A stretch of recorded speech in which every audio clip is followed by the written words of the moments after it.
Hello everyone, स्वागत है आप सभी लोगों का शिक्षा फॉर नौकरी में।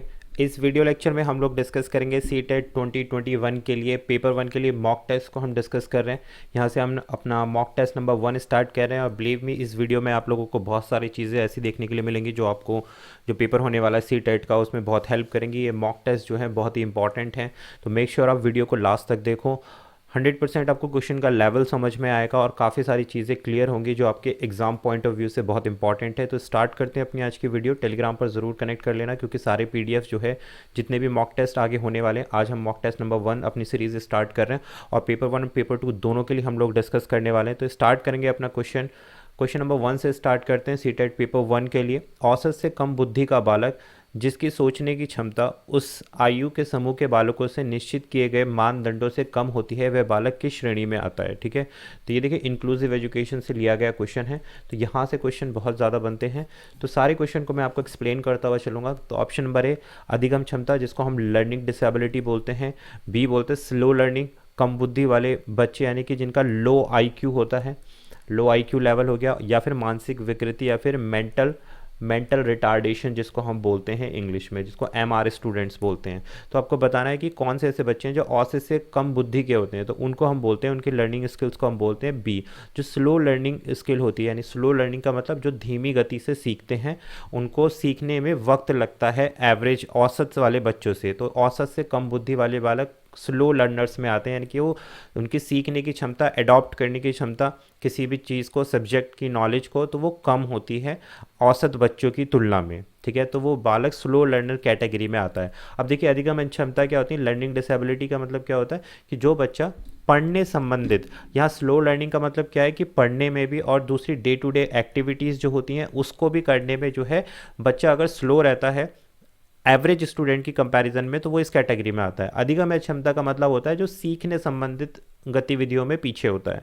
कम बुद्धि वाला जो लो आईक्यू, क्योंकि आईक्यू के आधार पर, जिसको हम बुद्धि लब्धि बोलते हैं, इंटेलिजेंट क्वेश्चन बोलते हैं, इसके आधार पर बच्चों का वर्गीकरण किया गया है। इसकी अलग अलग टेबल बनाई गई है कि 90 से 100 आईक्यू या फिर 70 से 80 वाले आईक्यू, तो इस आधार पर टेबल अलग बनाई गई है। तो ये बोलते हैं कम बुद्धि वाले।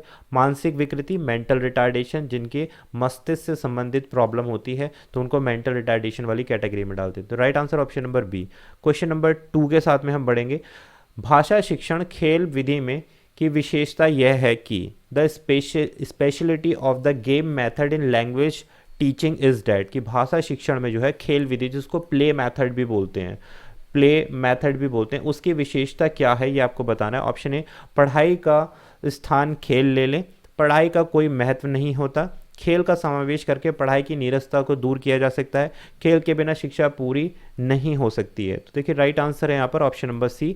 प्ले वे मेथड क्या करता है या खेल विधि क्या करती है भाषा शिक्षण में, लैंग्वेज टीचिंग में, कि खेल का इंक्लूजन करके प्ले को, खेल के प्ले को एजुकेशन के साथ, इंक्लूजन का मतलब समावेश करना, दोनों को मिक्स कर देना, यानी कि प्ले मेथड को, प्लेइंग को और एजुकेशन को या फिर लर्निंग को एक साथ मिक्स कर देना, क्या कहला रहा है, प्ले वे मेथड। खेल खेल में आप बच्चे को लर्निंग करा के क्या कर रहे हैं, बच्चे की नीरसता, नीरसता का मतलब है जो बच्चा बोरिंग फील कर रहा है क्लास में पढ़ाते समय या पढ़ते समय, तो उसकी बोरिंगनेस को, उसकी नीरसता को दूर करने के लिए, यानी कि उसमें ज़्यादा इंटरेस्ट क्रिएट करने के लिए आप किस विधि का इस्तेमाल कर रहे हैं, खेल विधि का इस्तेमाल कर रहे हैं लैंग्वेज टीचिंग में, भाषा शिक्षण में। तो option C is the right answer. Next question number आता है हमारे पास थर्ड। एक से अधिक भाषाओं का प्रयोग किस लिए किया जाता है, किसी भी एक भाषा में निपुणता में बाधक हो जाए, कक्षाई जटिलता को बढ़ावा देने के लिए, तो ये तो बिल्कुल हटा दो कक्षाई जटिलता, यानी कि क्लास को डिफिकल्ट बनाने के लिए एक से अधिक भाषा का प्रयोग कराया जाता है। जी नहीं, ऐसा बिल्कुल नहीं होता। संज्ञानात्मक विकास में सहायक, संज्ञानात्मक का मतलब है कॉग्निटिव डेवलपमेंट, जो पियाजे ने जिसको एक्सप्लेन किया है, कॉग्निटिव डेवलपमेंट शिक्षकों के लिए गहन समस्या है, कि यानी कि 2 लैंग्वेज के थ्रू आप अगर पढ़ाएंगे बच्चों, 2 भाषा यानी कि एक से अधिक भाषा का यूज़ करके अगर आप बच्चों को पढ़ाएंगे तो वो शिक्षक के लिए प्रॉब्लम हो जाएगी। जी नहीं, तो right answer option number C. देखिए एक से अधिक भाषाओं का अगर आप प्रयोग करोगे तो क्लास क्या हो जाएगी, ज़्यादा से ज़्यादा मोर क्रिएटिव हो जाएगी, रचनात्मकता का विकास हो जाएगा क्लास के अंतर्गत कि अगर आप एक से अधिक भाषा का प्रयोग कर रहे हैं तो संज्ञानात्मक विकास में सहायक होती है। किसी भी एक भाषा में निपुणता में बाधक ऐसा नहीं है कि भाषा सिखाते समय एक ही भाषा में ही आप पढ़ाएंगे जिससे बच्चा निपुण हो सके उस भाषा में, ऐसा ज़रूरी नहीं है। तो इसलिए ऑप्शन नंबर सी संज्ञान में विकास में सहायक होती है। संज्ञान यानी कि आपकी कॉग्निटिव स्किल्स बढ़ती हैं एक से अधिक भाषा में सीखने में। जैसे अभी हम हिंदी और इंग्लिश दोनों का यूज़ कर रहे हैं तो यहाँ पर आपके संज्ञान में क्या होगा, विकास होगा, क्लास इंटरेस्टिंग बनेगी, मोर क्रिएटिव रहेगी, रचनात्मकता का यहाँ पर डेवलपमेंट होगा। तो option C is the right answer. Next question बढ़ते हैं क्वेश्चन नंबर 4 के साथ में। As only the learning rules are not enough to learn a language, hence language learning depends upon, चूंकि भाषा सीखने के लिए केवल सिखाने के नियम पर ही काफ़ी नहीं है, इसके लिए भाषा सीखना डैश पर निर्भर करती है। किस चीज़ पर निर्भर करती है भाई, इंग्लिश का क्वेश्चन है, देखो ध्यान देना, मैंने कन्वर्ट कर दिया लेकिन ये इंग्लिश का क्वेश्चन है। Acquisition skills, perceiving ability, imitation ability, practice and habit formation. तो आपको बताना है क्या राइट आंसर होगा भाषा सीखने के लिए। इसलिए भाषा सीखना किस चीज़ पर निर्भर करता है, ऑप्शन नंबर डी। कोई भी आप लैंग्वेज सीखते हैं तो उसकी अगर आप प्रैक्टिस नहीं करेंगे, उसकी आदत नहीं डालेंगे तो आप कभी भी उस भाषा को, उस पर्टिकुलर लैंग्वेज को कभी सीख नहीं पाएंगे, ठीक है। एक्विजिशन स्किल्स क्या होती हैं, ये जन्मजात होती हैं, बाय बर्थ होती हैं। इसको ध्यान रखना आप कि जो भी आप लैंग्वेज सीखते हैं, जो आपकी नेटिव लैंग्वेज होती है, जो आपकी मदर टंग होती है, वो एक्विजिशन के थ्रू सीखा जाता है, ठीक है। परसीव का मतलब क्या होता है, सीखना, ओके। इमिटेशन प्रोसेस का मतलब कि आप दोहरा दोहरा कर चीज़ों को सीख रहे हैं, भाषा को सीख रहे हैं। तो यहाँ क्या है, प्रैक्टिस एंड हैबिट फॉर्मेशन। भाषा सीखने के लिए केवल सीखने के नियम ही काफ़ी नहीं है कि आपको पता है कि उसके भाषा के नियम क्या है, लेकिन उन नियमों को अगर आपने प्रैक्टिस नहीं किया, इस्तेमाल नहीं करी, अपने आदत में शामिल नहीं किया, तो वो लैंग्वेज को आप कभी सीख नहीं पाएंगे। तो option number D is the right answer. I hope आपको क्लियर हो रहे होंगे क्वेश्चन। भाई क्लियर हो रहे हैं तो ज़रूर से चैनल को सब्सक्राइब कर देना और वीडियो को ज़्यादा से ज़्यादा शेयर करना, क्योंकि बहुत सारी ऐसी क्लासेज आने वाली हैं। सीटेट 2021 प्रिपरेशन और यूपी टेट के लिए भी स्टार्ट करने वाले हैं। क्वेश्चन नंबर आ गया है हमारे पास में 5। क्वेश्चन नंबर 5 बोलते हैं, शरण्या एक इंग्लिश टीचर है, she want to teach vocabulary in her class, suggest the most suitable method for her from the following. कि भाई शरण्या एक अंग्रेजी शिक्षक है, वह अपनी क्लास में शब्दावली पढ़ाना चाहती है, कौन सा मेथड अच्छा होगा, डायरेक्ट मेथड अच्छा रहेगा, ग्रामर ट्रांसलेशन मेथड अच्छा रहेगा, रीडिंग मेथड अच्छा रहेगा, या ऑल द अबव। तो आंसर करें, what will be the right answer. तो देखिए करेक्ट आंसर यहाँ पर रहेगा option number C is the right answer. C क्या बोलता है, रीडिंग मेथड। क्या पढ़ाना है, शब्दावली, वोकैबलरी पढ़ानी है। तो यहाँ पे देखिए हम रीडिंग मेथड का इस्तेमाल करेंगे, क्योंकि रीडिंग मेथड से क्या होता है, अगर बच्चा पढ़ता है, साइलेंट रीडिंग करता है। साइलेंट रीडिंग का मतलब समझते हो, जब आप कोई भी बुक पढ़ते हो साइलेंटली, बिना बोले, मतलब मन में जब आप रीडिंग करते हो तो इसके इफेक्ट बहुत ज़्यादा होते हैं। तो वोकैबलरी सीखने के लिए साइलेंट रीडिंग जो है एक की है, की टू सक्सेस है, इस चीज़ को ध्यान रखना। और ये एक मेजर रोल प्ले करता है किसी भी प्रोफेंसी में, यानी कि लैंग्वेज प्रोफेंसी, यानी कि आपको अपनी लैंग्वेज को इम्प्रूव करना है तो आपको साइलेंट रीडिंग करना होगा। तो रीडिंग मेथड सबसे बेस्ट रहता है कोई भी सुटेबल वोकैबलरी को सीखने के लिए। Option number C is the right answer. Next question number 6 आ गया, the study of how words combine to form phrases, phrases combine to form clauses and clauses join to make sentences is known as. English का question है भाई कि आपको बताना है किस चीज़ की स्टडी करके हम वर्ड को कंबाइन करके फ्रेज बनाते हैं, फ्रेज को कंबाइन करके क्लॉज बनाते हैं, क्लॉज को मेक कर सेंटेंस बनाते हैं। तो ये क्या कहलाता है, सिंटेक्स कहलाता है ये प्रोसेस, कोलेक्शन कहलाता है, या कोलोक्यूल कहलाता है, या सीमेंटिक्स कहलाता है। तो राइट आंसर रहेगा हमारे पास ऑप्शन नंबर ए। इस तरीके के जो सेंटेंस बनते हैं उनको हम बोलते हैं सिंटैक्स। ध्यान रखना कि जब हम वर्ड्स को कंबाइन करके phrase combine to form clauses, clauses join to make sentences is known as syntax कहलाएगा। A is the right answer.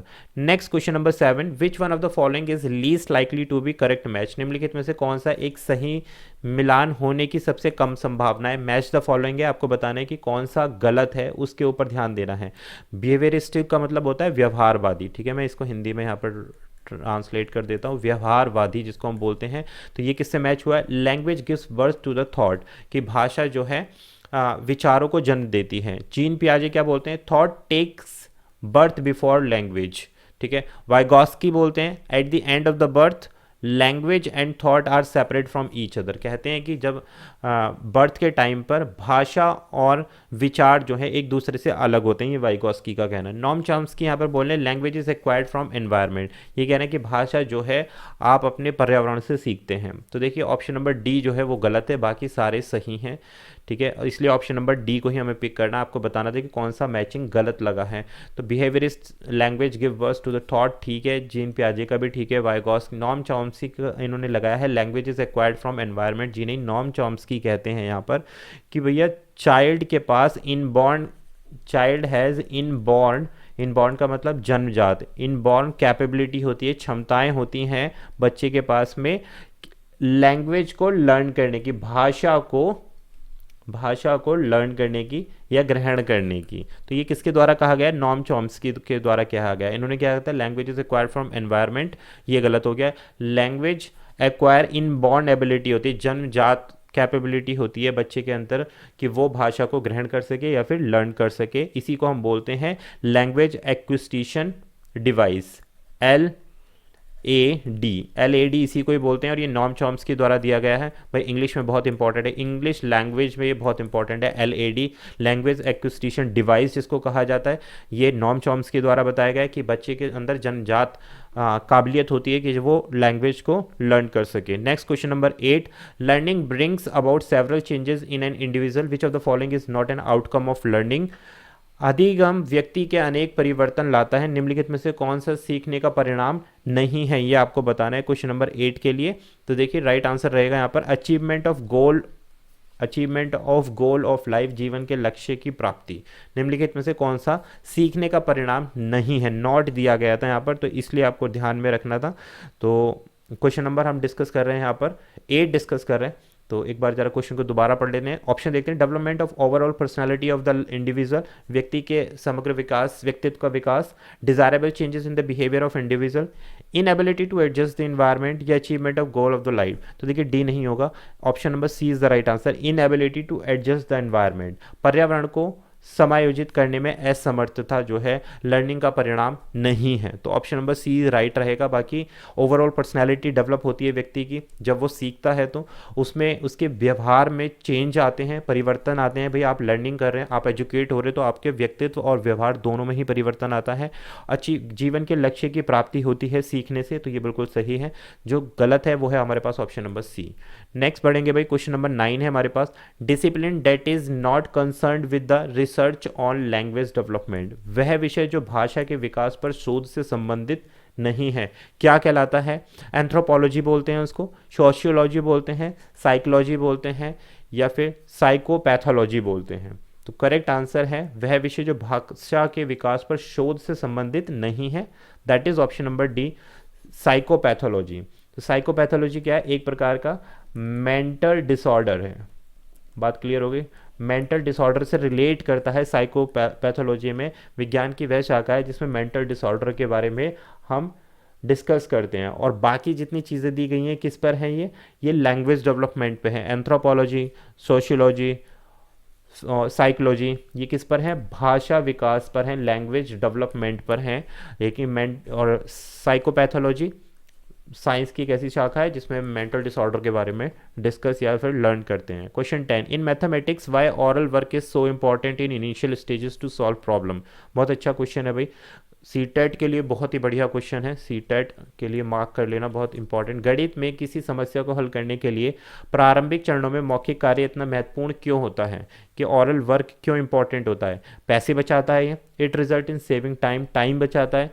Learning by this technique is retainable for a long time, इस तरीके द्वारा सीखने को लंबे समय तक बनाए रखा जा सकता है। It is very laborious technique, यह बहुत श्रम साध्य तकनीक है। तो भाई ऑरल मेथड क्यों इंपॉर्टेंट होता है? क्योंकि option number B is the right answer, it result in saving the times and effort through omission of certain steps. तो देखिए क्या होता है इसमें, टाइम की बचत होती है आपके पास में। दूसरा क्या होता है यहाँ पर, जो एफर्ट्स होते हैं सर्टेन स्टेप्स को गेन करने के लिए, यानी कि देखिए ओरल मेथड क्या करता है, इनिशियल स्टेज की बात हो रही है, देखो मैथमेटिक्स के इनिशियल स्टेज की बात हो रही है, जब बच्चा जो है ज़्यादा लिख नहीं पाता है, राइटिंग नहीं कर पाता है, ध्यान देना, जब बच्चा लिखना नहीं सीख पाता तो वो इनिशियल स्टेज में ओरल मेथड से अच्छा कनेक्टेड फील करता है, ठीक है, बोर नहीं होता है, थोड़ा टाइम सेविंग भी होता है। ओके देखो ज़्यादा लंबे समय तक तो ये मेथड रिटेन नहीं करता है, इसलिए हमने ऑप्शन नंबर सी को चूज़ नहीं किया, इसलिए हमने बी को चूज़ किया है। ओके ध्यान रखना इनिशियल स्टेज की बात हो रही है, क्योंकि जब आगे स्टेज बच्चा बड़ा हो जाएगा तब writing method, activity oriented practice करना, ये सारी चीज़ें मैथ्स में बहुत इंपॉर्टेंट होती हैं, लेकिन इनिशियल स्टेज में ओरल मेथड बहुत ज़्यादा यूजफुल रहता है गणित के लिए। नेक्स्ट बात करते हैं question number 11, in mathematics what is the meaning of step of supervised study, गणित में पर्यवेक्षित अध्ययन के चरणों का क्या अर्थ है। इंपॉर्टेंट क्वेश्चन भाई, बहुत ही बढ़िया लेवल पर क्वेश्चन है। Introduction for the study, instruction for the study, supervision by the teacher, या फिर ऑल दी अबव। तो क्वेश्चन नंबर 11 के लिए आपके लिए करेक्ट आंसर रहेगा option number D, all the above. अब इसमें क्या बोला गया है कि जो सुपरवाइज्ड स्टडी है मैथमेटिक्स में, आप पर्यवेक्षित अध्ययन के क्या चरण का क्या अर्थ होता है कि आप पहले किसी भी चीज़ के अध्ययन का परिचय करें, जो भी आप स्टडी करने जा रहे हैं, और उसके निर्देशों का पालन करें, फिर शिक्षक द्वारा सुपरवाइज्ड हो, यानी कि शिक्षक आपको गाइड करे, तो ये सारी चीज़ें इंक्लूड होती हैं मैथमेटिक्स के अंदर, तो इसलिए option number D is the right answer. Next question number 12 question बोलता है for evaluation the teacher should ask, मूल्यांकन के लिए शिक्षक को डैश से पूछना चाहिए, essay type question, oral testing, objective type question, या फिर ऑल दी अबव। तो इवैल्यूएशन यानी कि मूल्यांकन, और इसके लिए आपको क्या करना चाहिए, option number D is the right answer. देखिए एस्से टाइप क्वेश्चन भी इंक्लूड होते हैं मूल्यांकन में, ओरल टेस्टिंग भी होती है, एमसीक्यूज टाइप भी होते हैं, तो इसलिए option number D is the right answer. और मूल्यांकन आपको पता होना चाहिए कौन सा कर रहे हो आप, फॉर्मेटिव कर रहे हो या फिर सबमेटिव कर रहे हो, ये चीज़ आपको पता होनी चाहिए, यानी कि जिसको हम बोलते हैं शॉर्ट में FA, और इसको हम बोलते हैं SA।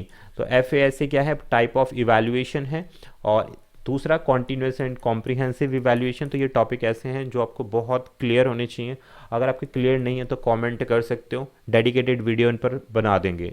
Next question number 13, which of the following is correct about environmental science, पर्यावरण विज्ञान के बारे में निम्नलिखित में से कौन सा सही है।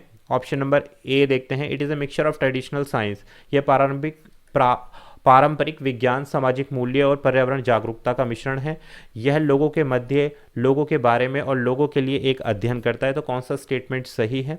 रिगार्डिंग पूछा गया एनवायरमेंटल साइंस, जो EVS है आपके लिए, उसके लिए कौन सा स्टेटमेंट बिल्कुल करेक्ट है। तो option number A is the right answer. 13 का हम डिस्कस कर रहे हैं, जी हाँ, it is a mixture of traditional science, social values and environmental awareness, ये पारंपरिक विज्ञान, सामाजिक मूल्यों, पर्यावरण जागरूकता का एक मिश्रण है, ठीक है। तो ऑप्शन नंबर ए के साथ हम जाएंगे, only one statement is correct. Next बढ़ते हैं भाई क्वेश्चन नंबर 14। क्वेश्चन 14 बोलता है हमारा, which of the following is true about resources in teaching EVS। देखिए सारी चीज़ों को मैंने इसमें मिक्स किया है, CDP भी डाली है, इसके बाद हिंदी भी मिक्स की है, मैथमेटिक्स के क्वेश्चन की पैडागोजी भी हमने देखी। अब हमारे पास EVS आ चुका है। EVS शिक्षण में संसाधनों के बारे में निम्नलिखित में से कौन सा सत्य है। Community can not develop educational resources, कहने का मतलब है जो समुदाय है वो एजुकेशनल रिसोर्सेज को डेवलप नहीं कर सकता है, यानी कि शिक्षण सहायक सामग्री को डेवलप नहीं कर सकता है। Teaching resource which can be used as map, models, text books only. Creative resources is expensive and time consuming. Use of local resources and material facilitate real life based learning. तो क्या चीज़ सही रहेगी, EVS शिक्षण में संसाधनों के बारे में कौन सा सत्य है। तो भाई option number C, use of local resources, यानी कि आप जो लोकल संसाधन हैं और जो फैसिलेट करते हैं या फिर रियल लाइफ लर्निंग पर बेस्ड होते हैं, प्रैक्टिकल बेस्ड जो रिसोर्सेज हैं उनका इस्तेमाल करिए EVS टीचिंग में, यानी पर्यावरण अध्ययन को पढ़ाने के लिए आपको जो सहायक सामग्री है तो वो जो लोकली अवेलेबल है, ज़रूरी नहीं है कि आप बहुत महंगी महंगी सहायक सामग्री खरीद के लाएं, जो इजीली अवेलेबल है, लोकली अवेलेबल है और बच्चा उसको आसानी से देखकर समझ पाए, ऐसी सहायक सामग्री का आप पर्यावरण में इस्तेमाल करेंगे, पर्यावरण अध्ययन में इस्तेमाल करेंगे और उनको रियल लाइफ से, जो वास्तविक जीवन से अगर कनेक्ट करके बच्चे को समझाएंगे तो बच्चे के लिए EVS समझना बहुत ही आसान हो जाएगा। तो ऑप्शन नंबर डी हमारे पास बिल्कुल सही आंसर है। नेक्स्ट पढ़ेंगे question number 15। Children can effectively engage in EVS learning through. EVS सीखने में बच्चों को प्रभावी ढंग से शामिल किया जा सकता है नैरेटिव के थ्रू, ठीक है, व्याख्यान के थ्रू, स्टोरीज कहानियाँ सुनाकर, effective explanation of concept bye teacher, शिक्षक द्वारा अवधारणाओं की प्रभावी व्याख्या कर कर, इफेक्टिव डेमोन्स्ट्रेशन या एक्सप्लेनेशन कॉन्सेप्ट बाय टीचर, शिक्षक द्वारा अवधारणाओं का प्रभावी प्रदर्शन और व्याख्यान कर कर। तो देखिए राइट आंसर रहेगा हमारे पास ऑप्शन नंबर बी, जिसमें ए और बी दोनों के दोनों सही हैं। स्टोरीज़ का इस्तेमाल कीजिए, आप नैरेटिव्स का इस्तेमाल कीजिए, तो ये ईवीएस में काफ़ी इफेक्टिव रहता है। बात क्लियर हो गई। डेमोन्स्ट्रेशन का यहाँ पर डेमोन्स्ट्रेशन और का कॉन्सेप्ट वाला जो प्रोसेस है वो आपका विज्ञान में पहुँच जाता है, साइंस में पहुँच जाता है, ठीक है। इफेक्टिव एक्सप्लेनेशन ऑफ कॉन्सेप्ट, कौन से अवधारणाओं को प्रभावी ढंग से पढ़ाने की, यहाँ ये डीप अध्ययन हो गया। हमें क्या करना, बच्चों को कहानी सुनानी है ईवीएस में, पर्यावरण से रिलेटेड नरेट करना है, उसको अवेयर करना है। तो ऑप्शन नंबर ए और B is the right answer, तो इसलिए बी ऑप्शन को हमने चूज़ किया है। तो ये थे हमारा mock test number 1। I hope आपको पसंद आया होगा। 15 क्वेश्चन आज के इस वीडियो लेक्चर में हमने डिस्कस किए, काफ़ी डीप डिस्कस किए। कोई भी आपके डाउट है तो कमेंट कर देना। वीडियो पसंद आ गई तो ज़रूर से चैनल को सब्सक्राइब करें, वीडियो को शेयर करें। मिलेंगे आपसे नए मॉक टेस्ट में इसी तरीके के और इफेक्टिव क्वेश्चंस के साथ पेपर 1 एंड पेपर 2 के लिए। तब तक के लिए आप चैनल सब्सक्राइब करें and all the very best for your examination. Thank you for watching.